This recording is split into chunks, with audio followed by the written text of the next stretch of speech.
The moon hung low over the Nevada territory, casting silver light across the endless expanse of sagebrush and rock.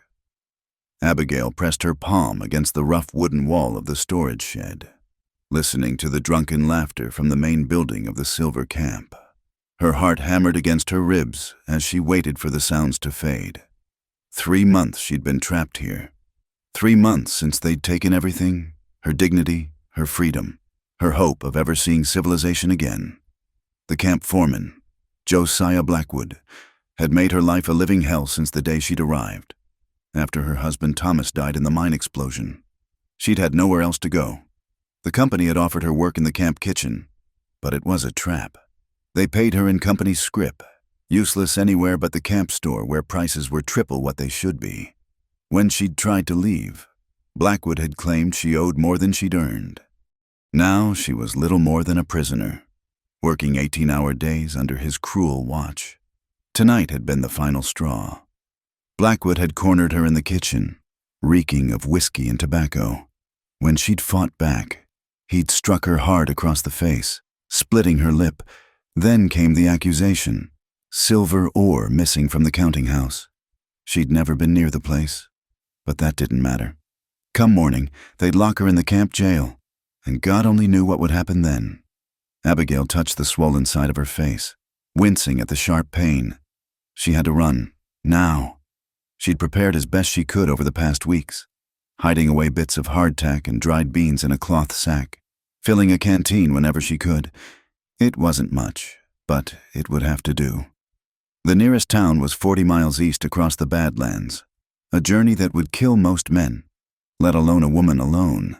But staying meant something worse than death. The camp had finally gone quiet. Abigail eased open the shed door, every creak of the hinges making her stomach clench.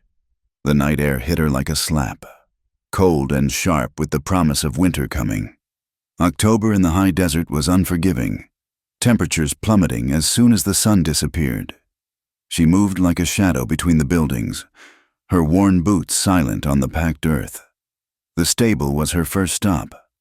She'd hoped to take one of the horses, but the night guard was awake, sitting on a stool by the door with a rifle across his knees. Her heart sank. On foot then. God help her. Abigail slipped past the camp perimeter, where the land dropped away into a maze of arroyos and mesas. The stars blazed overhead, countless and cold, offering just enough light to pick her way down the rocky slope.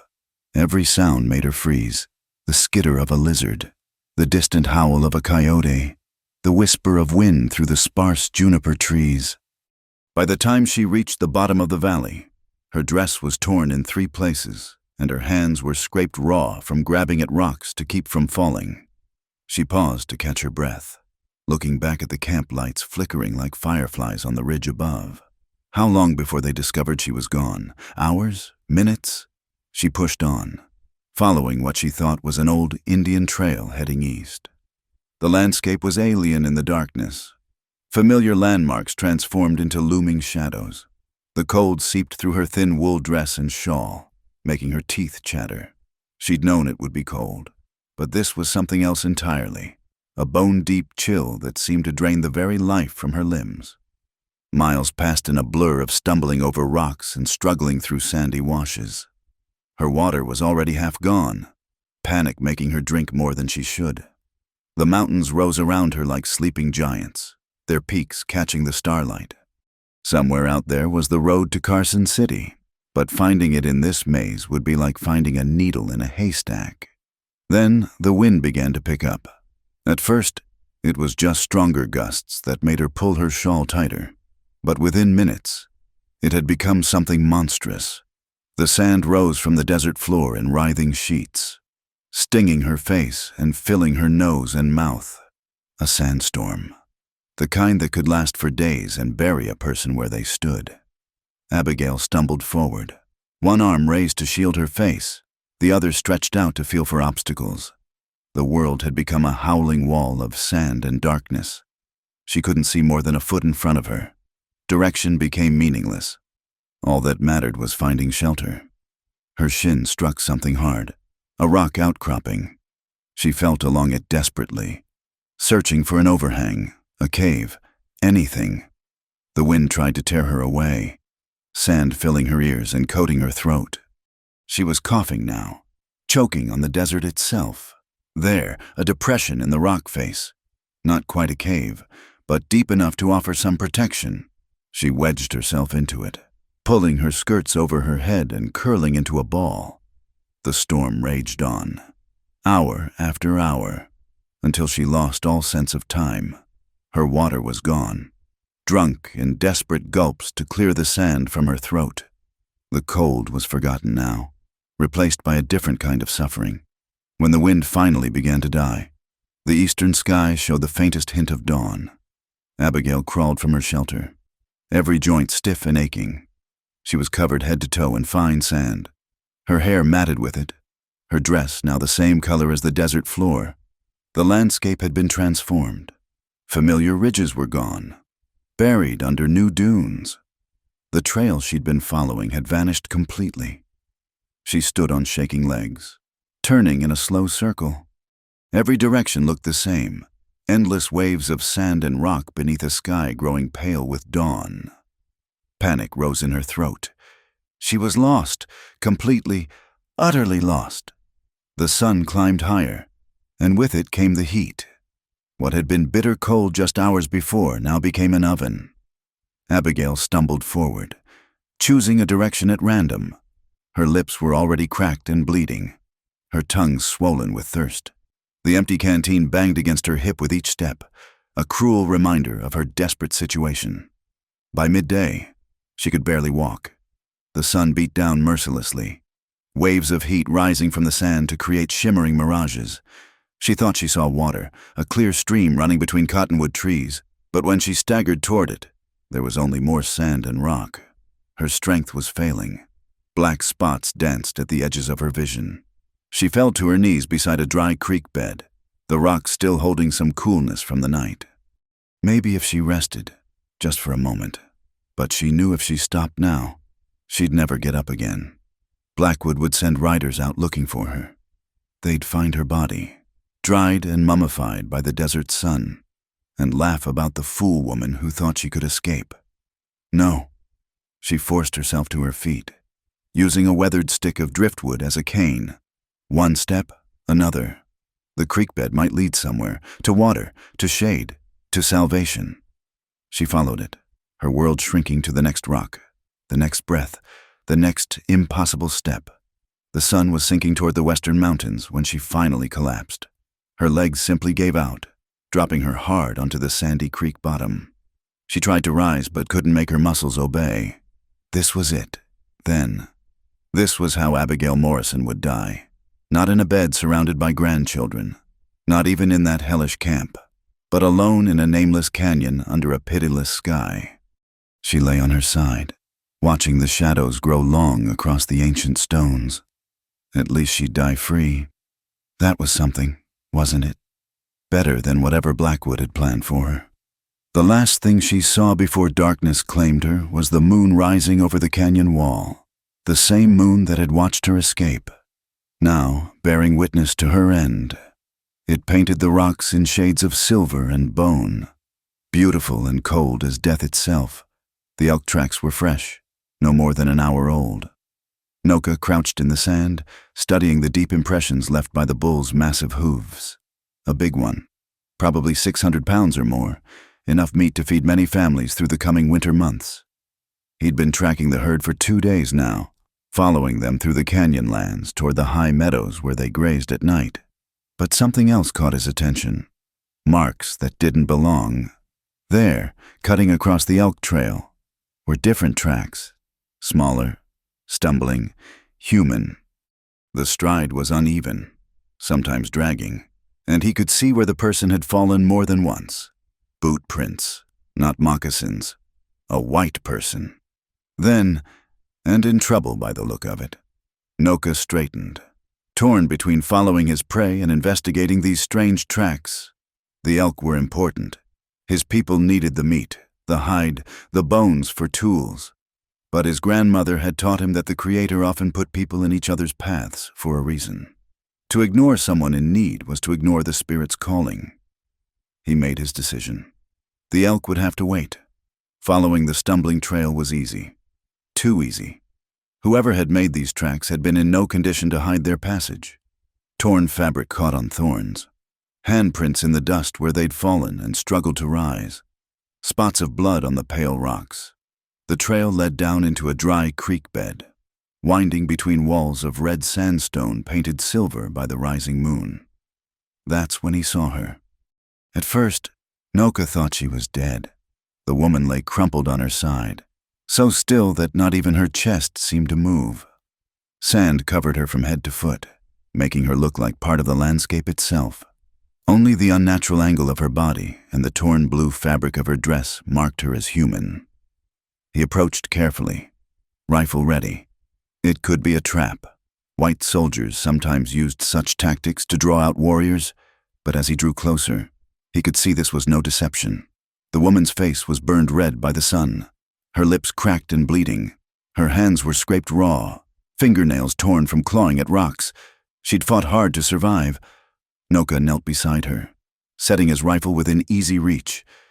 He placed 2 fingers against her neck, feeling for the rhythm of life. There, faint but steady. She lived, though perhaps not for much longer. Her skin burned with fever despite the cool night air, and her breathing was shallow and labored. Working quickly, he unslung his water pouch and lifted her head gently, letting a few drops fall between her parched lips. She didn't respond at first, but then her throat moved in an instinctive swallow. Good. He gave her a little more, careful not to let her choke. The woman stirred, eyelids fluttering. When they opened, Noka found himself looking into eyes the color of a winter sky, pale blue shot through with gray. For a moment, they stared at each other across the divide of worlds. Then fear flooded those eyes, and she tried to pull away, a weak cry escaping her throat. "Shh," Noka said softly, the same tone he used with frightened horses. He knew she wouldn't understand his language, so he kept his movements slow and unthreatening. He held up the water pouch, then mimed drinking. "Water? You need water." She watched him warily, but allowed him to help her drink again.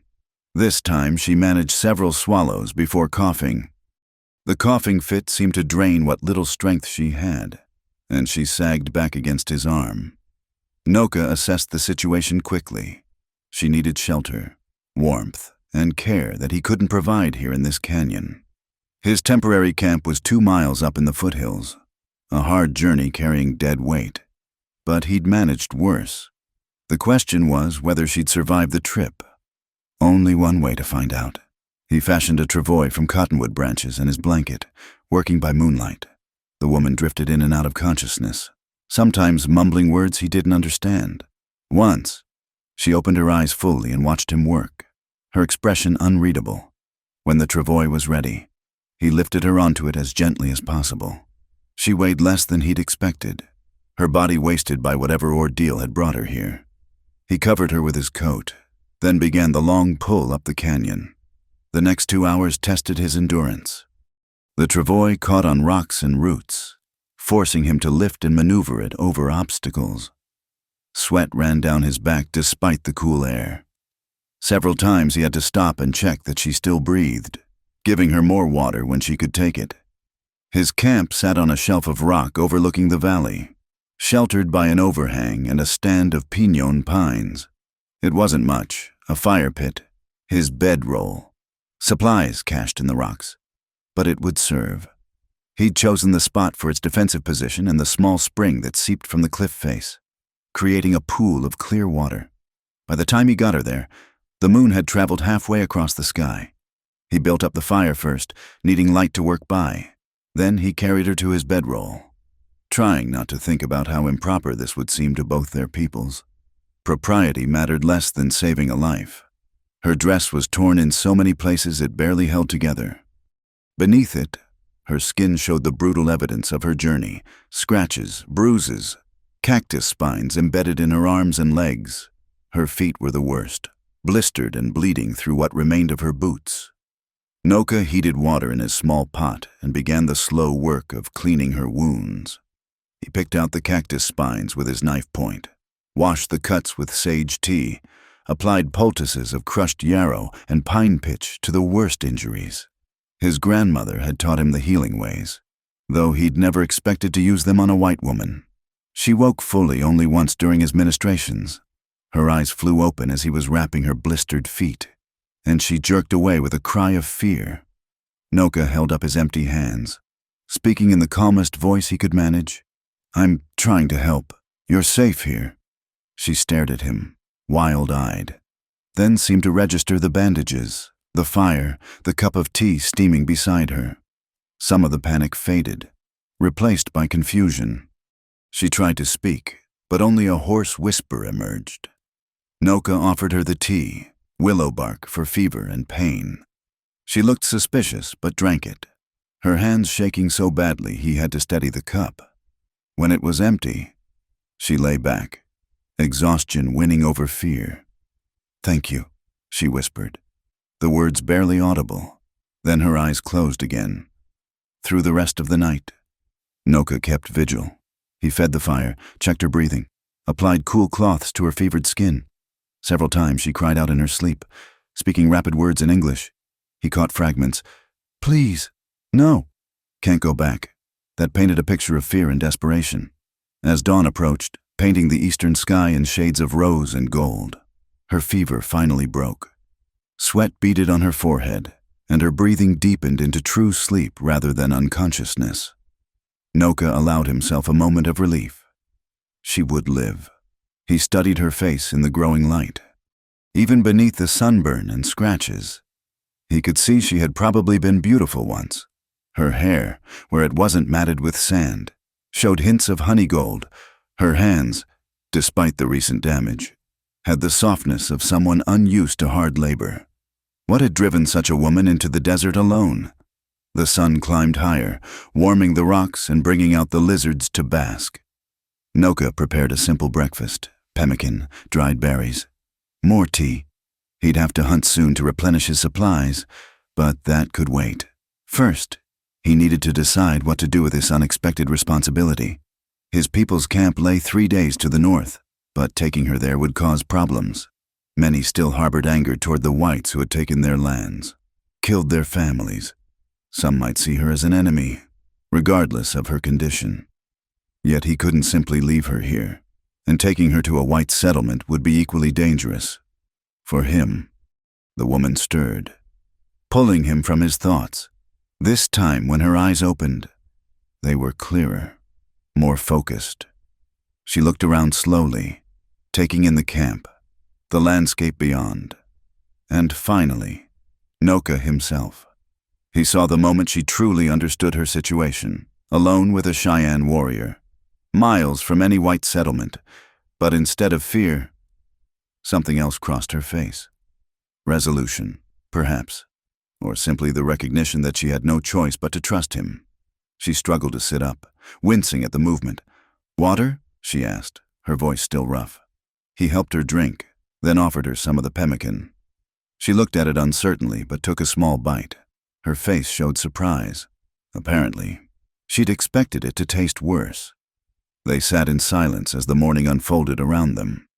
Noka could see her gathering her strength, preparing to speak. When she finally did, her words were careful and clear. "My name is Abigail Morrison." She placed a hand on her chest, then pointed to him with a questioning look. "Noka," he replied, touching his own chest. She nodded, filing the information away. Then, haltingly, she began to speak. He understood only fragments, something about a camp, a bad man, running, but her gestures and expression filled in the gaps. She'd been fleeing from something, someone. The desert had nearly claimed her, but she'd chosen that death over whatever awaited her behind. Noka recognized the look in her eyes. He'd seen it in his own people when they spoke of the soldier camps, the reservation boundaries, the endless violations of treaties. It was the look of someone who had been pushed beyond endurance. The sun climbed toward its zenith, flooding the valley with heat. Shadows pooled beneath the overhang, offering respite. Somewhere in the distance, a hawk cried, riding the thermals above the canyon walls. The desert held its breath, waiting to see what would unfold between these two unlikely souls brought together by chance, or perhaps by something more. The fire crackled between them as darkness settled over the canyon. 3 days had passed since Noka found her, and Abigail's strength was slowly returning. She could walk short distances now, though her feet remained tender. They'd developed a rhythm of communication, part gesture, part broken English and Cheyenne, part simple understanding. Tonight felt different. Perhaps it was the way the stars seemed closer, or how the desert wind carried the scent of sage and distant rain. Abigail pulled the blanket tighter around her shoulders and finally found the courage to speak of what had driven her into the wasteland. "My husband," she began, staring into the flames. "Thomas, he was a good man, quiet, gentle." Her voice caught, and she paused to steady herself. "We came west from Ohio. He'd heard about the silver strikes, thought we could make a new start." Noka listened without interrupting, understanding more from her tone than her words. He'd learned that stillness encouraged her to continue when memory became painful. "The Comstock mine," she continued. "You know it?" He nodded.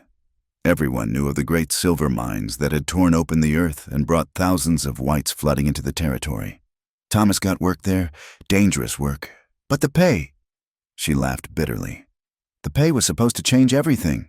We had plans, a little house, children, maybe a small store when we'd saved enough."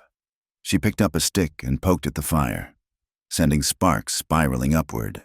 6 months. That's all we had. 6 months before the explosion. They said it was an accident. Someone mishandled the blasting powder. 17 men died that day. They brought what was left of Thomas home in a pine box that we couldn't even open. Noka saw her hands tremble and wanted to offer comfort, but held back. Among his people, grief was a sacred thing, not to be interrupted. The mine company offered their condolences. Abigail's voice turned hard. "And a job. They said I could work in the camp kitchen, earn enough to pay for Thomas's burial and a ticket back east." I was fool enough to believe them. She described the trap that followed, the company scrip, the inflated prices, the endless debt that grew no matter how hard she worked. Then Blackwood entered the story. Anoka saw her whole body tense. "The foreman," she said. "Josiah Blackwood. He took an interest in me. Said I reminded him of his dead wife. At first, he was almost kind. Extra rations, easier work assignments. I thought maybe he was just lonely." Her voice dropped to barely above a whisper. "I was wrong. When I refused his advances, everything changed. Longer hours, less pay. He'd find fault with everything I did. Then came the accusations. Said I'd been stealing. Said I owed the company more than I could ever repay. Said there were ways I could work off the debt if I was willing." She looked up at Noka then, her eyes bright with unshed tears. "I would rather die in the desert than become what he wanted to make me. So I ran."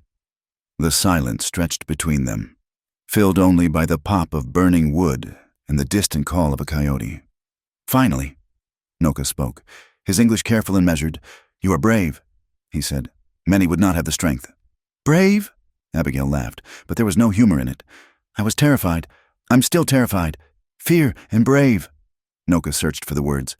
"They live in same heart. No brave without fear first." He rose and added more wood to the fire, then settled back in his place.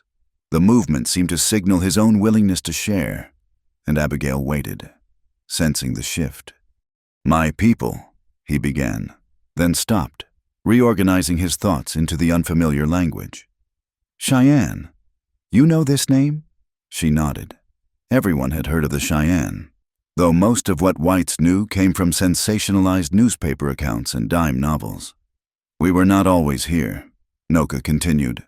"Once, we lived far to the east, near the Great Lakes, but other tribes pushed us west, and we learned the ways of the horse, the buffalo.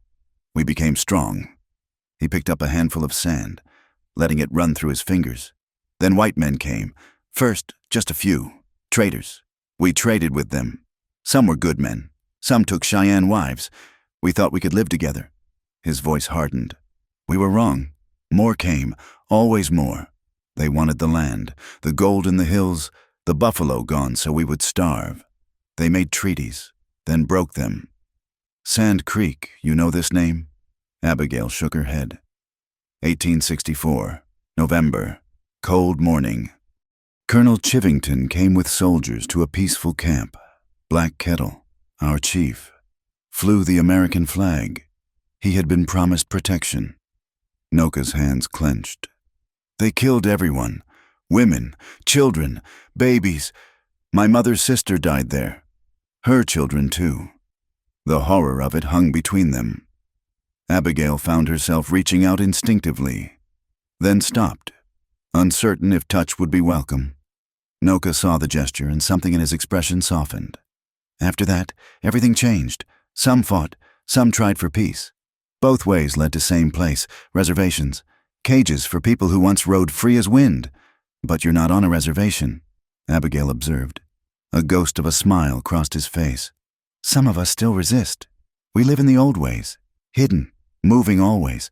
The soldiers hunt us, but these canyons, he gestured to the landscape around them. These canyons keep secrets well. Your family? The smile faded. Gone, mostly. Father killed at Washita River. Mother died of white man's sickness. Smallpox. I have uncle, some cousins, with the band to the north. But many days, I hunt alone. They sat with their shared losses. Two people carved hollow by a world that seemed to offer only violence and grief. The moon rose full and bright, casting everything in silver relief. Somewhere an owl called, and its mate answered. I'm sorry, Abigail said finally, for what my people have done to yours. Noka studied her face in the firelight. You did not do these things. No, but I benefited from them.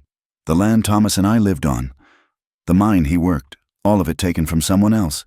And now the land takes back, Noka observed. You nearly died in the desert.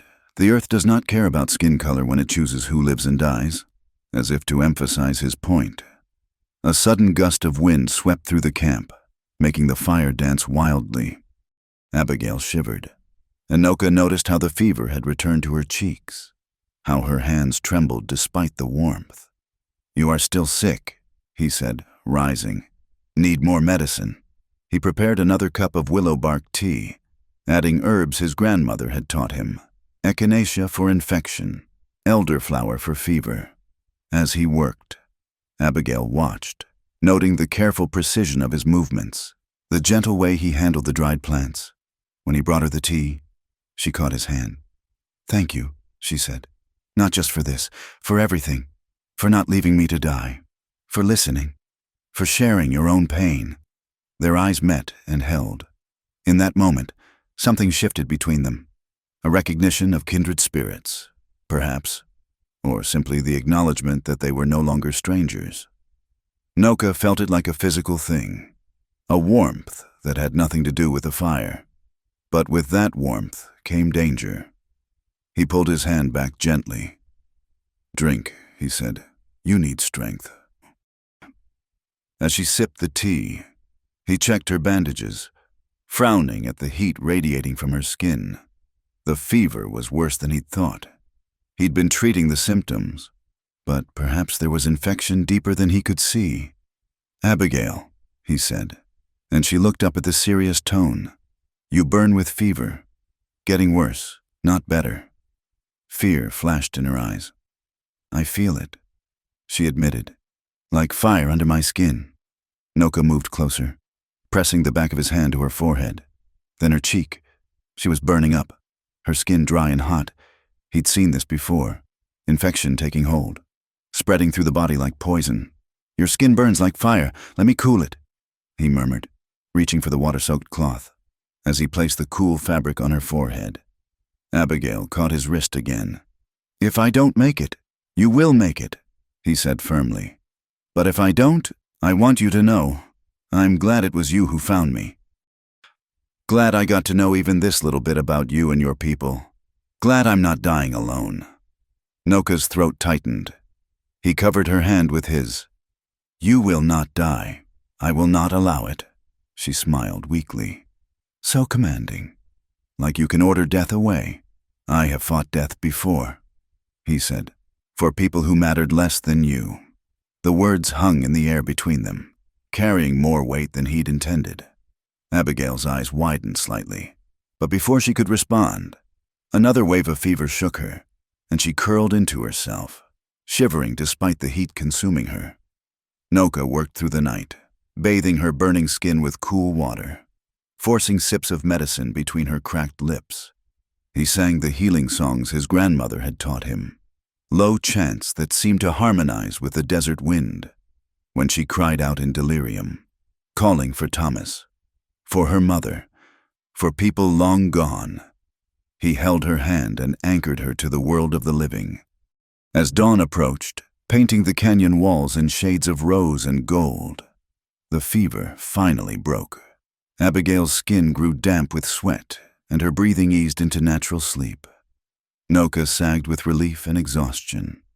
He watched the sun rise, thinking about the strange turns of fate that had brought them together.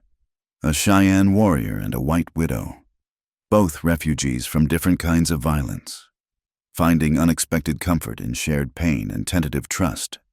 The desert was teaching them both new lessons about survival, not just of the body, but of the spirit, and perhaps, though neither dared name it yet, about the possibility of healing in the most unlikely places. The morning sun painted long shadows across the canyon floor as Noka returned from checking his snares. 2 rabbits hung from his belt, enough for a proper meal. He found Abigail sitting up against a boulder, attempting to mend her torn dress with a bone needle he'd given her. "You should rest," he said, crouching beside the fire pit. "I've rested for a week," she replied, wincing as the needle pricked her finger. "I need to be useful." He watched her struggle with the unfamiliar tool, then gently took it from her hands. "Like this," he demonstrated, showing how to work the sinew thread through the fabric. Small stitches, strong. Their fingers brushed as she took the needle back, and both pretended not to notice the spark that passed between them. Word had reached Noka during his morning hunt. Smoke signals from the ridgeline speaking of white men asking questions in the settlements to the south. Abigail's escape hadn't gone unnoticed. Blackwood had put out word, maybe even offered a reward. They couldn't stay here much longer. "We need to move," he told her. "Men are looking for you." Fear flashed across her face before she controlled it. "Where?" "North, through the pine forests. Harder tracking there." He began gathering their few supplies. "Can you walk?" "I'll have to." She stood, testing her weight on her still tender feet. "How far?" 3 days, maybe 4. We go slow, careful." They broke camp within the hour, Noka erasing all signs of their presence with the thoroughness of someone who'd spent his life avoiding pursuit.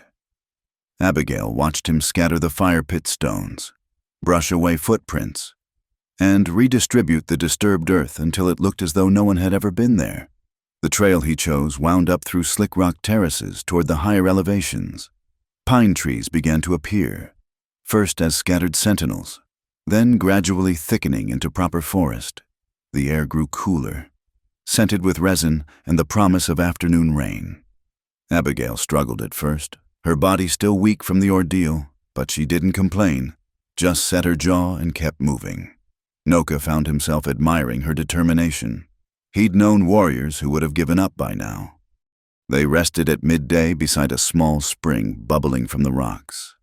Noka showed her how to refill the water pouches, how to read the signs that indicated good water versus bad. She absorbed everything with the focused attention of someone whose life might depend on such knowledge. "Here," he said, handing her a strip of dried venison. "Eat slow. Make it last." She took small bites, savoring the smoky flavor. "You're a good teacher," she observed. "Had good teachers," he replied, thinking of his grandmother, his uncles, all those who had passed down the old knowledge. "Will you teach me more? How to find food, make fire, read the land?" He studied her face. "Why you want to know these things?" "Because I never want to be helpless again," she said simply. "Never want to depend on men like Blackwood for survival."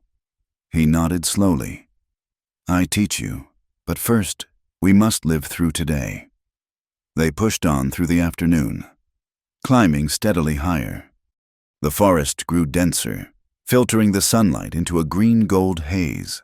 Birds called from the canopy, jays and nuthatches and the occasional raven. Once, they startled a deer that bounded away with a flash of white tail. As evening approached, Noka found what he'd been looking for, a sheltered grove of ancient pines with a small clearing at its heart. A seep provided water, and the thick needle carpet would make a comfortable camp. "We stop here," he announced. Abigail sank gratefully onto a fallen log, unlacing her boots to examine her feet. The blisters had reopened in places, seeping blood into her stockings. Without being asked, Noka knelt before her and began treating the wounds. His touch was clinical, but gentle, spreading healing salve and rewrapping the bandages. Abigail watched his bent head, noting how his long hair caught the fading light. "Your wife must have been fortunate," she said softly, "to have such a caring husband." His hands stilled. "No wife," he said after a moment. "Never found the right woman." "Why not? Surely among your people?" "My people scattered, many dead. Young women married to others or taken to reservation schools." He tied off the bandage and sat back on his heels. "And I not easy man to be with. Too much anger, too much moving. You don't seem angry to me. You not see me in battle, not see me when I think of what was taken from us." His eyes darkened. "Sometimes the rage burns so hot I think it will consume me." Abigail reached out impulsively and touched his cheek. "But it hasn't. You're still here, still capable of kindness." He caught her hand, meaning to remove it, but found himself holding it instead.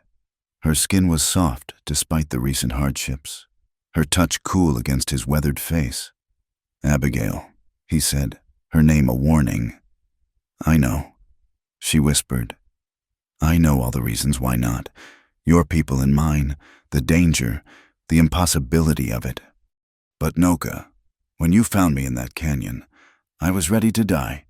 You gave me back my life. More than that, you gave me hope." He stood abruptly, stepping away. "Hope dangerous thing," he said roughly. "Make people do foolish things, like saving a white woman in the desert." Despite himself, he smiled. "Yes, like that." They made camp in careful silence, both aware of the line they'd approached. Noka built a small fire, its smoke dispersing through the pine branches. Abigail practiced with the fire drill he'd carved for her, learning the patient rhythm needed to coax flame from wood. As they shared their simple meal, the tension eased somewhat. Noka pointed out the different plants around them, which ones could be eaten, which healed, which could kill. Abigail listened intently, occasionally asking questions that showed she truly understood. "This one," he said, indicating a low-growing plant with silvery leaves. "Good for woman problems, pain, bleeding." She blushed but nodded. "My mother used to make tea from something similar back home. All people know some plant medicine," he observed. "But white people forget. Trust only doctor's pills." "Not all of us," she protested. "My grandmother knew herbs. She taught me some, but I was young and foolish. I thought I'd never need such old-fashioned knowledge." "Not foolish, just different world then." He poked at the fire, sending up a small shower of sparks. "World changing fast, maybe too fast." They talked on as darkness fell, sharing stories of childhood, of families lost, of dreams deferred. The moon rose through the pine branches, full and bright. Somewhere in the distance, a wolf howled, answered by another. "Are there many wolves here?" Abigail asked, moving unconsciously closer to the fire. "Some. They not bother us. Wolves smart. They know humans mean trouble. Unlike humans, who seem to seek it out," she said wryly. He laughed, a rare sound that transformed his usually serious face. "Yes, humans very foolish that way." Their eyes met across the fire, and the laughter died. That dangerous awareness was back, stronger than before. Abigail looked away first, wrapping her arms around herself. "It's getting cold," she said. Noka rose and draped his coat around her shoulders without comment. The gesture brought him close, and for a moment they were breathing the same air. Her face tilted up toward his. "We should sleep," he said hoarsely. "Long walk tomorrow." She nodded, not trusting her voice. They arranged their bedrolls on opposite sides of the fire, a careful distance apart. But as Abigail lay watching the stars wheel overhead, she was acutely aware of every sound he made, every shift of his body, in the deep of night. She woke to find the fire burned low and the cold creeping in. Her teeth chattered despite the coat and blanket. She heard movement. Then Noka was beside her, building up the fire. "Too cold," he said. "Need more warmth." He hesitated, then lay down behind her, not quite touching. "For warmth only," he said firmly. "To survive." She nodded, understanding the boundary he was setting even as her body yearned to close the gap between them. They lay like that, separated by inches that might as well have been miles, while the fire crackled and the wind sang through the pines. "Noka," she whispered after a long while. "Yes? Thank you. For everything. For treating me like a person worth saving. Not just a white woman. For sharing your knowledge. For being you." He was quiet so long she thought he'd fallen asleep. Then, so softly she almost missed it. "You make me remember there is still good in world, still reason to hope." She smiled in the darkness, pulling his coat closer around her. Tomorrow would bring new dangers, new challenges. Blackwood's men were out there somewhere, searching. The journey ahead was long and uncertain.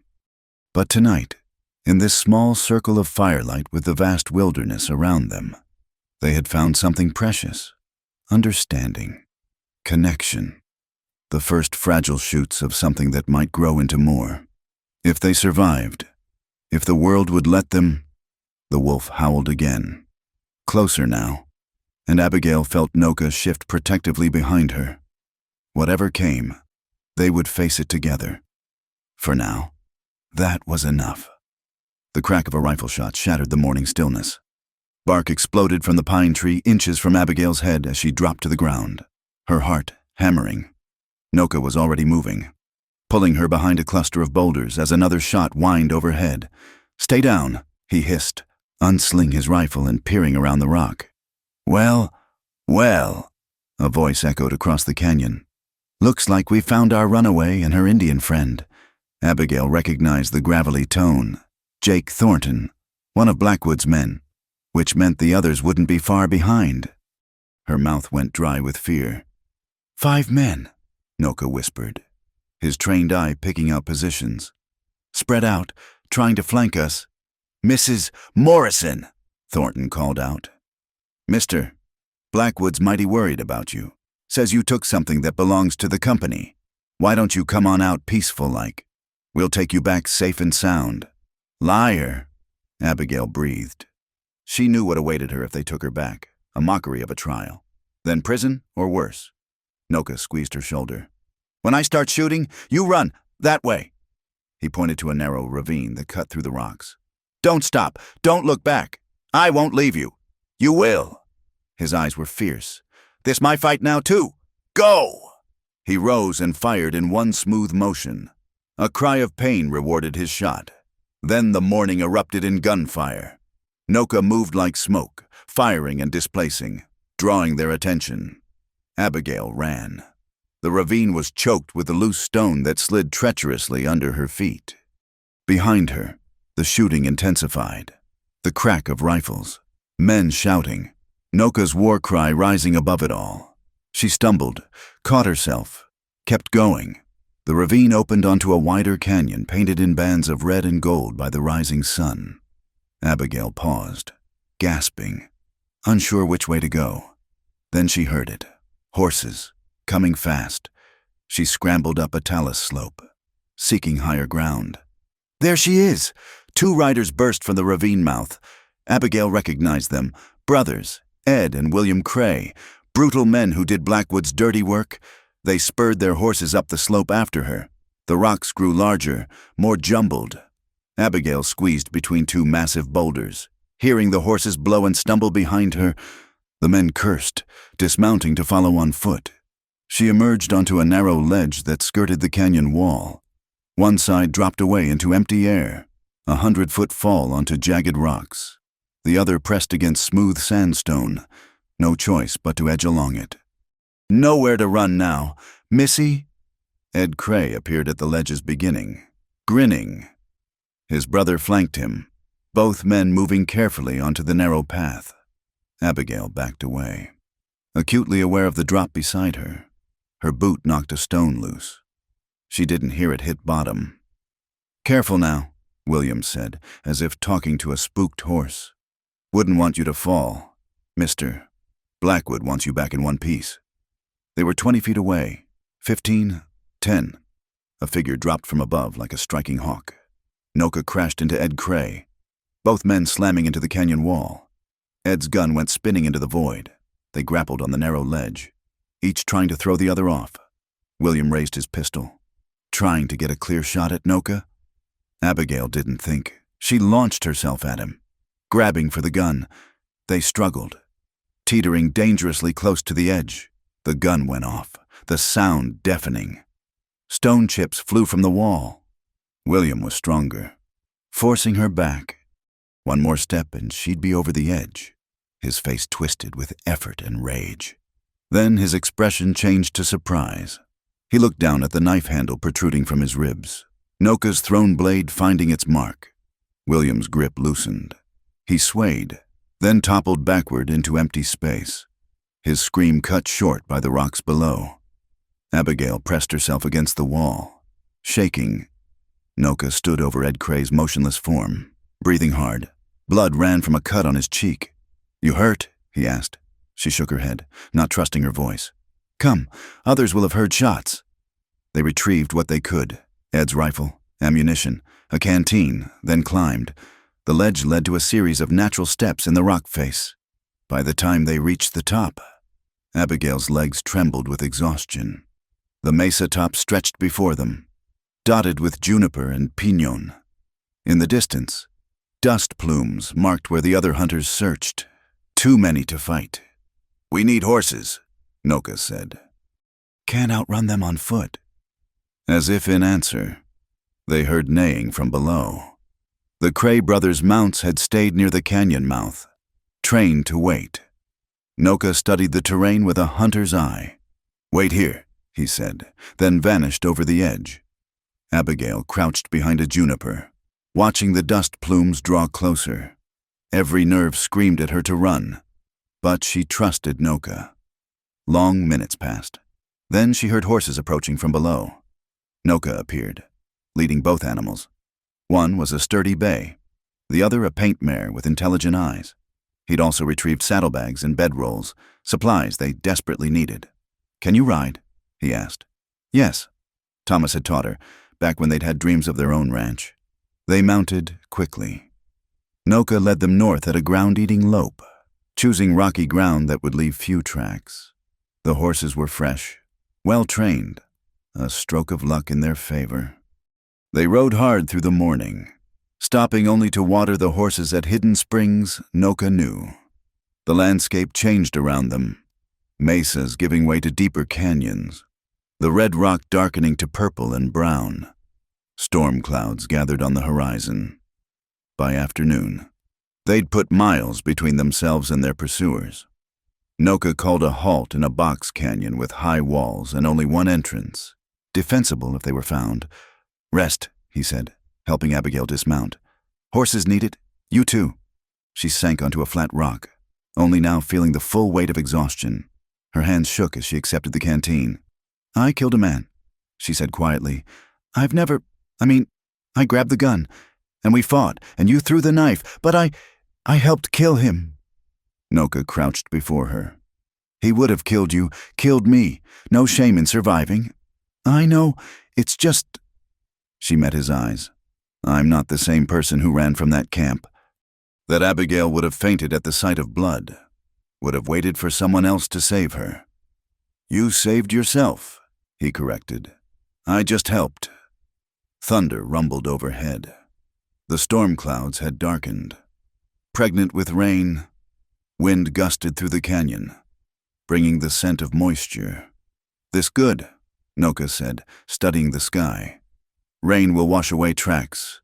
Give us time." The first drops fell, fat and cold. Within minutes, it became a downpour. They took shelter under an overhang, pressed close together as water sheeted down before them. The horses stood with heads lowered, patient in the way of animals that knew weather. "Noka," Abigail said, having to raise her voice over the rain. "What happens now? We can't run forever." He was quiet for a moment. "My people are 3 days north. Could take you there. Would they accept me?" "Some would. Others—" He shrugged. "But you would be safe from Blackwood." "And you? What would you do?" "What I always do. Hunt, scout, protect the band." She heard what he didn't say, that bringing her would complicate his life, perhaps dangerously, that whatever was growing between them would face opposition from both sides. "There's another option," she said slowly. "California. I have a cousin in Sacramento. She married a banker, wrote that I'd always have a place with them if I needed it. Long journey. Dangerous. Everything's dangerous now." She turned to face him fully. Would you take me there? I know it's asking a lot, but..." "Yes." The simple answer stopped her mid-sentence. "Just like that?" "Not just like that." His hand found hers, calloused fingers gentle. I think maybe the spirits brought us together for a reason, not just to save you in desert, maybe to save each other." The rain pounded down, creating a curtain that separated them from the world. In this small shelter, with danger all around and an uncertain future ahead, Abigail felt safer than she had in years. "I'm frightened," she admitted. "Not of Blackwood or his men, of what I feel when you look at me, of wanting something that seems impossible." Noka lifted her hand to his lips, the gesture achingly tender. "Many impossible things happen in this land. Mountains rise from nothing, rivers carve through solid rock. Maybe two people from different worlds finding each other not so impossible." She leaned into him, and he wrapped his arms around her. They stayed like that as the storm raged, drawing comfort from shared warmth and the steady beat of two hearts finding the same rhythm. When the rain finally slackened to a drizzle, the world looked washed clean. The red rocks gleamed like fresh blood. Puddles reflected the clearing sky. And somewhere to the south, their pursuers would be dealing with flooded arroyos and obliterated tracks. "We should move," Noka said reluctantly. "Use the weather while we can." They mounted again, riding into the glistening afternoon. The horses picked their way carefully over the now slick rocks. Every few miles, Noka would stop and study their back trail, but the storm had given them a gift of time. As evening approached, they made camp in a grove of cottonwoods by a now rushing creek. The rain had awakened the desert, flowers blooming in impossible colors, insects humming, the air itself seeming to sparkle with life. They worked together with newfound ease, Noka tending the horses while Abigail gathered wood for a fire. When he produced fresh rabbit from his hunting bag, she cleaned and prepared it without squeamishness, her hands steady and sure. "You learn fast," he observed, watching her work. "I have a good teacher," she replied, then added softly, "and good motivation." They ate in companionable silence as stars emerged between scattered clouds. The fire crackled, pushing back the darkness. Somewhere in that darkness, violent men searched for them. But here, now, there was peace. "Tell me about California," Noka said. "What waits for you there?" Abigail described what she knew. The cousin she hadn't seen in 5 years. The booming city of Sacramento. The possibility of starting over where no one knew her past. As she talked, she realized how much hope she was placing in half-remembered letters and childhood affection. "And you?" she asked. "What will you do after I see you safe?" He stared into the fire. "Return to my people, I suppose. Continue the fight in my own way." The thought of parting sat between them like a stone. So much unspoken. So much that might never be said if they let fear rule them. Thunder rumbled again in the distance, the storm circling back, but for now, the stars shone clear, and they were alive and free And together, it was enough. It had to be. The Cheyenne village appeared like a mirage in the valley below. Dozens of teepees arranged in traditional circles, smoke rising from cooking fires. Children's laughter carried on the wind. Abigail felt Noka tense beside her as they sat their horses on the ridgeline. "My people," he said simply. But she heard the complexity of emotions in those two words. They'd been traveling for 5 days since escaping Blackwood's men, and Noka had finally decided they needed supplies and rest before attempting the long journey to California. But bringing a white woman into camp would not be simple. "Stay close," he instructed as they descended. "Say nothing at first. Let me speak." Dogs announced their arrival, followed quickly by curious children who stopped short at the sight of Abigail. Women emerged from teepees, their faces shifting from welcome to suspicion. Men reached reflexively for weapons. An elder stepped forward, tall despite his years, wearing a chief's bonnet. His weathered face remained neutral as he studied them. "Red Hawk," Noka said in Cheyenne. "Dismounting."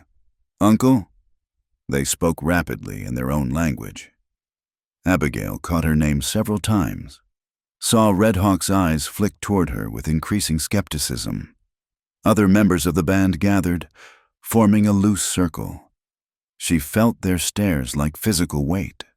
A younger warrior pushed through the crowd, his face twisted with anger. He gestured violently at Abigail, voice rising. She didn't need to understand the words to know he wanted her gone, or worse. "Running Wolf says you bring danger." Noka translated quietly. "Says white woman will bring soldiers." "He's not wrong," Abigail murmured back. More voices joined the debate. An elderly woman spat at the ground near Abigail's horse. A young mother pulled her children back as if Abigail carried disease. But not all faces showed hostility. Some held curiosity, even sympathy. Red Hawk raised his hand for silence. He approached Abigail's horse, studying her with eyes that had seen too much. When he spoke, Noka translated. "He asks why you are here, what you seek among the people." Abigail met the chief's gaze steadily. "I seek nothing but safe passage. Noka saved my life when my own people would have let me die. I owe him, and you, no harm." Red Hawk listened to the translation, then asked another question. "He wants to know if you are Noka's woman." Heat rose in her cheeks, but she kept her voice level. "I am no man's woman. I am my own." A murmur ran through the crowd at this answer. Red Hawk's lips twitched in what might have been approval. He spoke at length to Noka, gesturing toward the camp. "You may stay," Noka translated. Relief evident. "But you must work. Prove yourself. Some will not accept you no matter what. Stay away from them." Abigail dismounted, legs shaky after the long ride. Immediately, Running Wolf stepped forward, blocking her path. He spoke harshly, finger jabbing toward her chest. "He says you killed William Cray." Noka translated reluctantly. "Says you are violent, dangerous." "William Cray tried to kill me first," Abigail replied, surprising herself with her steady voice. "I defended myself, as any of your people would." Running Wolf's face darkened further. His hand moved to his knife. An old woman pushed between them, bent with age but fierce as a hawk. She berated Running Wolf in rapid Cheyenne, actually slapping his hand away from his weapon. He backed down, sullen but obedient. The woman turned to Abigail, examining her with sharp black eyes. She spoke, and Noka smiled slightly. "This is White Dove, my grandmother's sister. She says Running Wolf is a fool who thinks with his anger, not his mind. She says you have survivor's eyes. She will give you shelter." White Dove took Abigail's arm with surprising strength, leading her away from the crowd. Noka followed, leading the horses. Behind them, debate continued, voices rising and falling like wind. White Dove's teepee sat near the camp's edge, smaller than some but meticulously kept. Inside, buffalo robes covered the floor, and painted designs decorated the hide walls. The old woman gestured for Abigail to sit, then began pulling items from various containers. "She says you need proper clothes." Noka translated. "White woman's dress no good for real work." Over the next hour, White Dove transformed Abigail. The torn, stained dress was replaced with a doeskin tunic and leggings, moccasins instead of ruined boots. Her hair was rebraided in the Cheyenne style. When White Dove held up a small mirror, Abigail barely recognized herself. "Better," White Dove pronounced in accented English, surprising them both. She grinned at their expressions. "I know your tongue. Learned from traitors. Useful to know enemies' words." "I'm not your enemy," Abigail said. "Maybe, maybe not. Time will show." White Dove handed her a gathering basket. "Come. You want to stay? You work." The next days blurred together in a routine unlike anything Abigail had known. She rose before dawn to help with the cooking fires. She learned to scrape hides, gather roots and berries, haul water from the stream. Her hands blistered, then calloused. Her back ached constantly. Some women remained hostile, turning away when she approached, but others began to thaw. Young Sparrow, heavy with her first child, taught Abigail beading during rest breaks. Singing Moon showed her which plants made the best dyes. Even grim-faced Black Kettle's widow eventually stopped glaring quite so fiercely. The children were the first to fully accept her.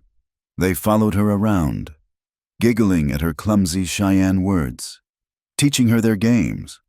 When she produced a cloth doll from her meager possessions, something she'd kept from her own childhood, they were enchanted.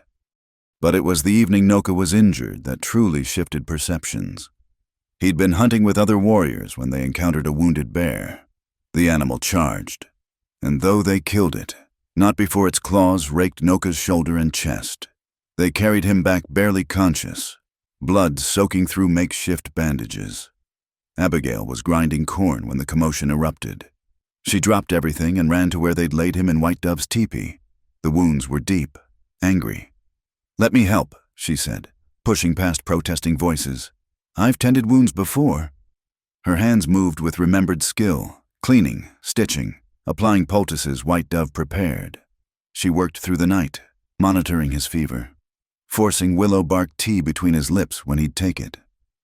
"You care for him," White Dove observed during the long vigil. "He saved my life," Abigail replied, wringing out another cool cloth for his forehead. "That is debt. This is more." Abigail met the old woman's knowing gaze. "Yes, this is more." By morning, Noka's fever had broken. He woke to find Abigail asleep beside him, her hand still holding his. The sight of her in Cheyenne dress, hair loose around her shoulders, made his breath catch. "You stayed," he murmured. She stirred, eyes opening.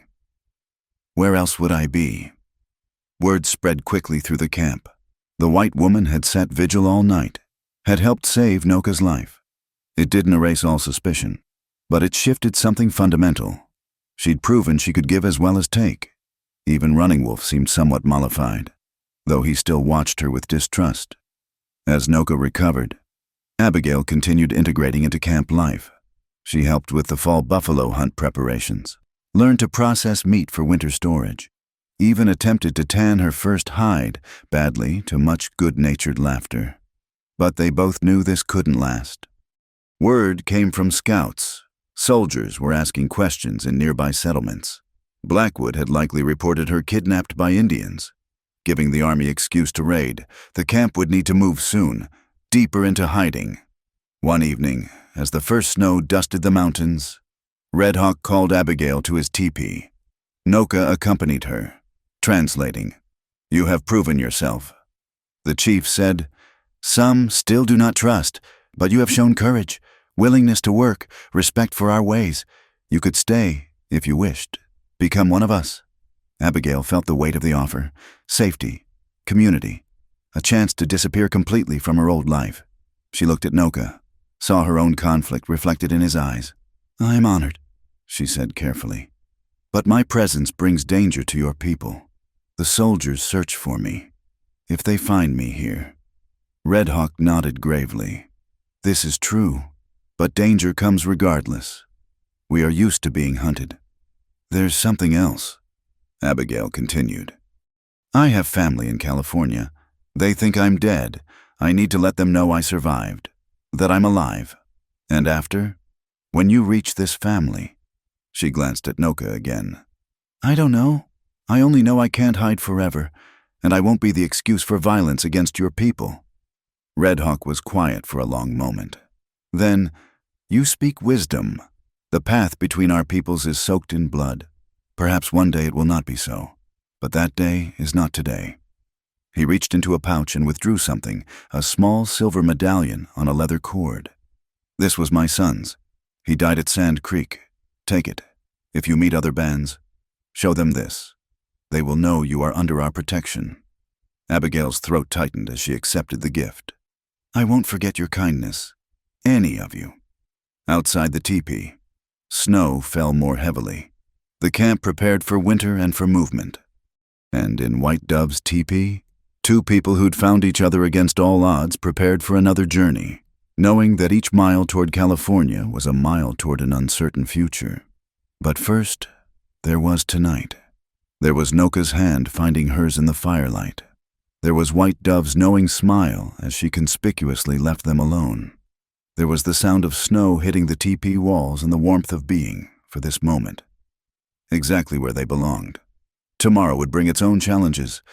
Tonight, they had this. The attack came at dawn, shattering the peaceful morning with thundering hooves and rifle fire. Abigail jerked awake to chaos, women screaming, children crying, warriors shouting battle cries as they scrambled for weapons. "Soldiers!" someone yelled in Cheyenne. Noka burst into White Dove's teepee, his face grim. "Get the children to the ravine, now!" Abigail didn't hesitate. She grabbed young Flying Bird and his sister, pushing them toward the back of the camp where other women were herding the children to safety. Bullets whined overhead, punching through teepee walls. The acrid smell of gunpowder filled the air. Through the smoke and confusion, she saw them, blue-coated cavalry charging through the camp, and behind them, mounted civilians. Her blood ran cold as she recognized the lead rider, Blackwood himself, his face twisted with triumph. "There!" he shouted, pointing directly at her. "The white woman! Take her alive!" 3 soldiers wheeled their horses toward her. Abigail pushed the children ahead. "Run! To the ravine!" An arrow sprouted from one soldier's shoulder. Running Wolf appeared from the smoke. Another arrow already knocked, despite their differences. He moved to protect her and the children, buying them precious seconds. They scrambled down the rocky slope toward the ravine where the elders and children gathered. Behind them, the battle raged. Abigail could hear Noka's war cry rising above the din, see warriors mounting desperate resistance against overwhelming numbers. At the ravine bottom, White Dove was organizing the evacuation, sending groups deeper into the canyon system where horses couldn't follow. Her weathered face showed no panic, only determination. "You brought this," a woman spat at Abigail, clutching her wounded son. "They came for you." Abigail couldn't deny it. The weight of responsibility crushed her chest. These people had sheltered her, and now they paid the price. "I'll go back," she said. "If I surrender, maybe they'll leave." White Dove's hand cracked across her face. "Fool girl, you think they stop with you. They want excuse to kill us all, always have." Gunfire intensified above. Through the smoke, Abigail saw teepees burning, their buffalo hide covers feeding hungry flames. The camp that had been home for weeks was dying. "The warriors need ammunition," White Dove said, thrusting a heavy pouch at Abigail. "You know where Noka fights. Go. But the children, we handle children. You handle this. Prove you are truly one of us." Abigail took the ammunition and ran back up the slope. The camp was a battlefield now. Bodies sprawled in the dust, some in blue coats, more in buckskin and cloth. She dodged between burning teepees, searching for Noka. She found him with a group of warriors behind overturned travois, picking off soldiers with careful shots. His shoulder wound had reopened, blood seeping through his shirt. "Ammunition," she gasped, sliding beside him. His eyes widened. "You should be with others. I should be where I'm needed." She began distributing cartridges to the warriors. One of them, a man who'd never spoken to her before, nodded grateful thanks. "They're too many," Noka said, fitting a new cartridge. "But we buy time for families to escape." Through a gap in their makeshift barricade, Abigail saw Blackwood directing soldiers. He stayed safely back, letting others do the dying. Rage filled her, pure, burning hatred for the man who'd destroyed so many lives for his own gain. "Give me a rifle," she said. Noka hesitated, then handed her a captured cavalry carbine. "You remember what I taught you?" She nodded, checking the load. During their travels, he'd shown her basic marksmanship. She'd never thought to use it on human targets. Sighting down the barrel, she found Blackwood in her sights. Her finger tightened on the trigger. One shot could end it, but as she watched, he moved behind a group of soldiers, using them as shields. Coward to the end. She shifted her aim to a soldier preparing to torch another teepee. The carbine kicked against her shoulder. The man spun and fell, his torch dropping harmlessly. "Good shot," Running Wolf said beside her, the first kind word he'd ever offered. But there were too many enemies, too few defenders. The warriors fell back step by step, covering the retreat. Abigail saw young Sparrow stumble and fall, her pregnant belly making her clumsy. Without thinking, Abigail broke cover, hauling the woman to safety as bullets sparked off nearby rocks. "Behind you!" Noka's warning came almost too late. Abigail spun to see a dismounted soldier raising his rifle. She threw herself sideways as he fired, feeling the bullet tug at her sleeve before he could fire again. Singing Moon's husband, Tall Bear, was there, his war club ending the threat. They retreated to the ravine's mouth where remaining warriors made a final stand. The soldiers pressed hard, sensing victory. Blackwood's voice carried over the battle. "I want that woman alive. Double pay to whoever brings her to me." "They won't stop," Abigail said to Noka between shots. "As long as I'm here, they won't stop." His jaw tightened. "Then we make sure you're not taken alive." "That's not what I meant." She grabbed his arm. "The deep canyon, the one with the river. If I go that way, make sure they see me. They'll follow. Give your people time to escape the other direction." "No." His response was immediate, fierce. "We stay together. Your people need you alive. Both of us dying here helps no one." Red Hawk appeared through the smoke, blood streaming from a scalp wound. He'd heard her words. "The woman speaks wisdom," he said in English. "Sometimes sacrifice is the warrior's path." "I said no," Noka snarled, but Abigail was already moving. She broke from cover, running visibly across open ground toward the eastern canyon. Behind her, she heard Blackwood's shout of recognition, the thunder of hooves turning to pursue. She ran as she'd never run before, moccasins flying over familiar terrain. Weeks of hard living had strengthened her, and she used every bit of that strength now. Behind her, horses struggled with the rocky ground, but they were gaining. The canyon mouth loomed ahead. She plunged in, splashing through the shallow stream. The walls rose steep on either side, good for defense, bad for escape. But escape wasn't her plan. She climbed, finding handholds in the weathered rock. Years of fear and submission fell away as she ascended. She was no longer the grieving widow, the abused worker, the rescued victim. She was something harder, fiercer. 20 feet up, she found a ledge and turned. Below, soldiers poured into the canyon, Blackwood in their midst. They milled about, searching for her trail. "Up there!" someone shouted. Rifles swung her way. She pressed back as bullets chipped rock around her. But from her vantage point, she could see what they couldn't. Noka and 5 warriors positioned on the opposite rim, bows drawn. The arrows came silently, deadly. 3 soldiers fell before the others knew they were under attack. Panic ensued as men scrambled for cover in a canyon that offered none. "It's a trap!" Blackwood screamed. "Fall back!" But Noka's warriors had moved to block the entrance, caught in a crossfire. The soldiers' discipline shattered.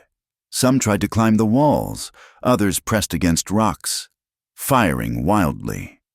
Abigail added her own fire from above, the carbine steady in her hands.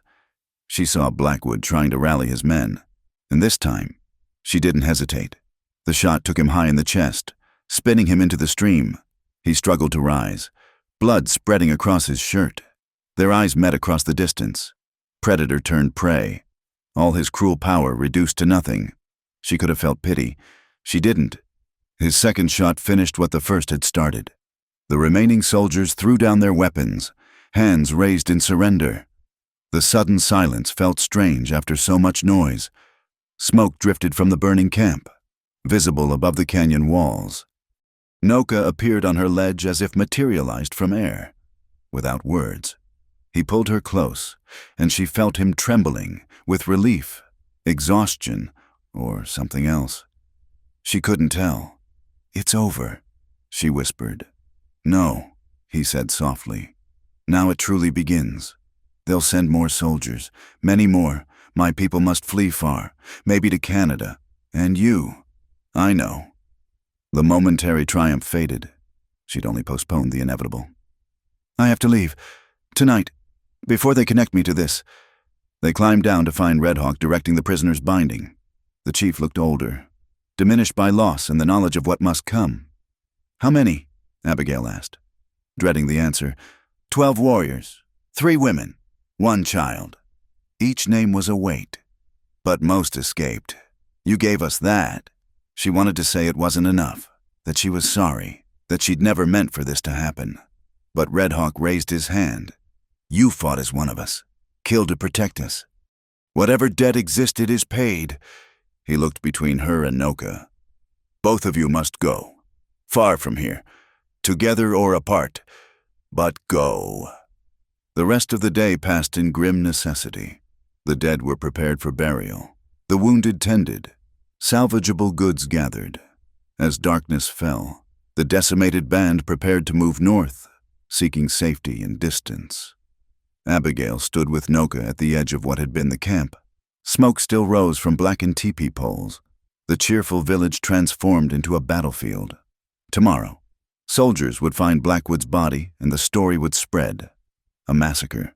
They'd call it, ignoring who had attacked whom. "Your cousin in California," Noka said. "She'll still take you in." "I hope so." She touched the medallion Red Hawk had given her. "And you? Will you go with your people to Canada?" He was quiet for a long moment. Then, "My people have many warriors, but you have only me." The simple declaration broke something inside her. She turned into his arms, and neither cared who might see. They'd moved past such concerns, past the boundaries that had once seemed insurmountable. White Dove found them there. The old woman studied them with knowing eyes, then pressed a bundle into Abigail's hands. Travel food, ammunition, a few precious trade goods. "You take care of him," she said sternly.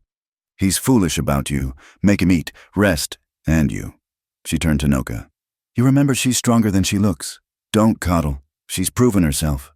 They left as the moon rose, 2 horses loaded with minimal supplies. Behind them, the band moved north like ghosts, scattering to make tracking harder. Ahead lay the long trail to California and an uncertain future. But they rode together, and for now, that was enough. The woman who'd fled in terror from a mining camp had become someone else, someone who could fight, survive, and kill when necessary. The warrior who'd saved her had found something worth more than vengeance. They'd been forged in violence and tempered by loss. Whatever came next, they would face it as equals, as partners, as 2 souls who'd found each other in the vast wilderness and refused to let go. The letter from Sacramento had arrived 3 months after they'd settled on the small ranch outside Grass Valley. Abigail's hands trembled as she read her cousin Margaret's response. Joy at learning she lived, horror at her ordeal, and warm welcome to make a home with them in the city. But that letter lay 2 years in the past now, carefully folded in the drawer beside their bed. Abigail stood at the kitchen window of their cabin, watching Noka work with the horses in the corral. The morning sun caught the silver threading through his long hair, still worn in traditional style despite the rancher's clothes he'd adopted. Their nearest neighbor, old Samuel Peters, had taught him the cattle business, accepting them as the married couple they claimed to be. Different world out here. Samuel had said when they'd first arrived, noting their nervous glances. "Man's judged by his work, not his bloodline. You treat folk fair, they'll do the same." Not everyone had been so accepting. There'd been hard looks in town, whispered conversations that stopped when they entered the general store, but gradually, season by season, they'd carved out a place for themselves. Noka's skill with horses became known throughout the valley. Abigail's vegetable garden and preserved goods found ready market among miners' wives tired of beans and salt pork. The cabin door opened, bringing her back to the present. Noka entered, removing his hat, a compromise between his ways and local custom. "Riders coming," he said. "From town." Abigail's hand went instinctively to the rifle above the mantel. Old fears never quite buried. But Noka shook his head. "Not trouble, I think, but best you see." They stepped onto the porch together. 3 riders approached, Sheriff Watson, whom they'd come to respect as a fair man, and 2 others Abigail didn't recognize. One wore an army uniform. "Morning, folks," Watson called, dismounting. "These gentlemen came asking about you specifically. Mrs. Morrison. Seemed proper I should accompany them out." The man in uniform stepped forward. "Captain Marcus Hayes. Ma'am, I'm here about the incident at the Comstock mine, the one involving Josiah Blackwood." Abigail's blood chilled, but she kept her voice steady. "That was 3 years ago. Captain, I understood the matter was closed." "Thought so too, ma'am, but new information has come to light." He produced a leather portfolio. "Man named Edwards, one of Blackwood's crew, got himself arrested for murder down in Arizona.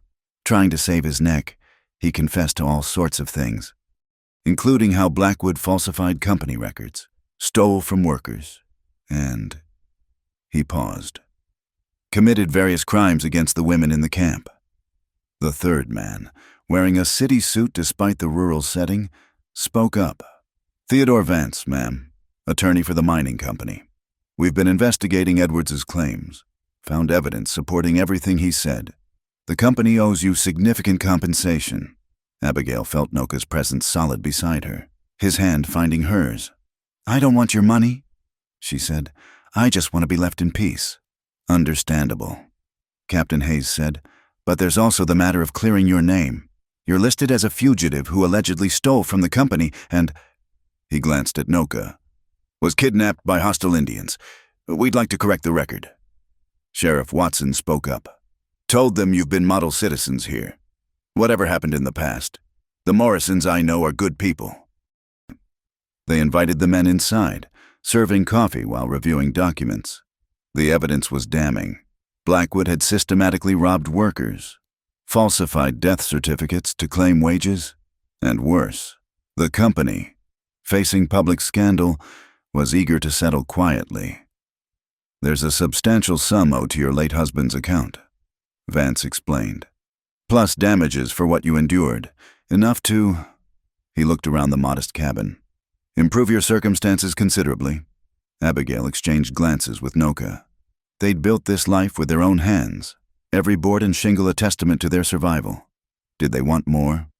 "We'll need to think about it," she said finally. After the men left, they sat together on the porch, watching shadows lengthen across their small piece of land. The ranch wasn't much, 40 acres, a dozen horses, some cattle, but it was theirs. "The money could help my people," Noka said quietly. "Red Hawk's band struggles in Canada. Game is scarce. Winters are hard. We could expand the ranch too," Abigail added. "Hire some of Samuel's grandsons. Maybe start that school we talked about." They dreamed of it during long winter evenings. A place where children of all backgrounds could learn together, where Noka could teach the old skills alongside modern ones, where the artificial lines between peoples might blur. Just a little. "Your cousin," Noka said. "She still writes. Asks when you'll visit." "I know." Abigail had made excuses for 2 years, afraid to test her new life against her old world's expectations. "Maybe it's time. Show them who I've become. Who we are together." As if summoned by their conversation, a rider appeared on the horizon, but this one they recognized. Mary Santos, the Mexican rancher's daughter who'd become Abigail's closest friend. "Company tonight," Mary called, waving. "Papa's birthday. You're coming, yes?" He specifically asked for Noka's guitar playing. They'd learned to navigate these social gatherings, Noka's music transcending language barriers, Abigail's growing fluency in Spanish building bridges. The Santos family had embraced them without question, their own mixed heritage making them sympathetic to others who didn't fit neat categories. That evening, they rode to the Santos ranch, joining a celebration that embodied the California they'd come to love.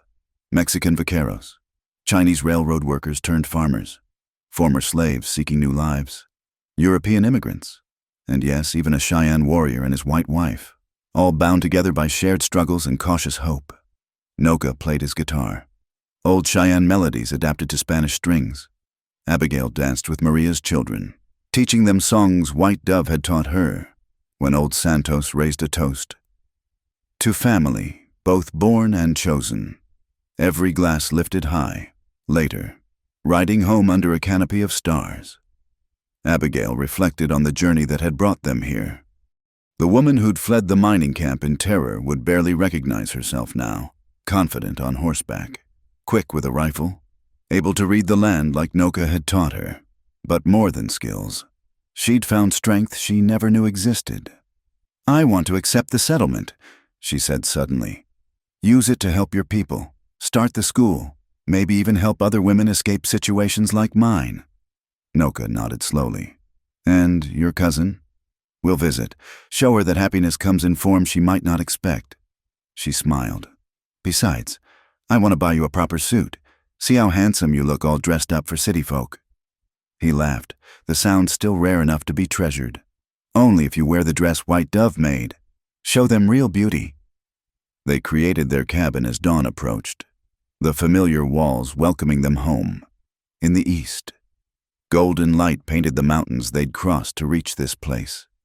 Mountains that had tested them, broken them down, and rebuilt them stronger. Abigail tended the morning fire while Noka saw to the horses. Simple tasks, but precious in their ordinariness. No one hunted them now. No one questioned their right to be together. They'd paid for this peace in blood and tears, and they guarded it fiercely. A month later, they stood at the rail station, dressed in their finest clothes, she in a blend of Eastern fashion and native beadwork, he in a suit that couldn't quite tame his warrior's bearing. The train to Sacramento waited, steam hissing with impatience. "Ready?" Noka asked, sensing her nervousness. "With you, always." They boarded together, facing the future as they'd learned to face everything, side by side, two unlikely souls who'd found each other in the crucible of the frontier and forged something unbreakable. Behind them, their ranch waited, tended by trusted friends. Ahead lay new challenges, new possibilities. But this moment, his hand in hers as the train pulled away, the morning sun blessing their journey, this moment was perfect. They'd survived the desert, the violence, the hatred of two worlds. They'd built a life from nothing but determination and love. Now they would share that life with others, proving that sometimes the most impossible things were actually possible. The train gathered speed, carrying them toward whatever came next. Abigail leaned against Noka's shoulder, feeling his lips brush her hair. No longer running, no longer hiding, simply living, freely and fully, in a future they'd claimed for themselves. In the distance, an eagle circled lazily against the endless sky, watching, blessing, a reminder that some spirits soar highest when they fly together. And in a small cabin nestled between mountains and valley, their story lived on, not an ending, but a beginning. A testament to the truth that love, real love, recognizes no boundaries save those we impose upon ourselves. The West had made them, tested them, nearly broken them, but in the end, it had given them everything that mattered, each other. Thank you for joining us at Wild West Campfire for this tale of love, survival, and redemption in the American frontier. If you're listening to this story, we'd love to know where in the world you're tuning in from. Drop a comment below and let's connect across the miles. just as Abigail and Noka connected across worlds. Don't forget to subscribe to Wild West Campfire for more authentic tales of the Old West, and share your thoughts on this story. Did it touch your heart? What would you have done in their place? Until next time, partners, keep that campfire burning and those stories flowing.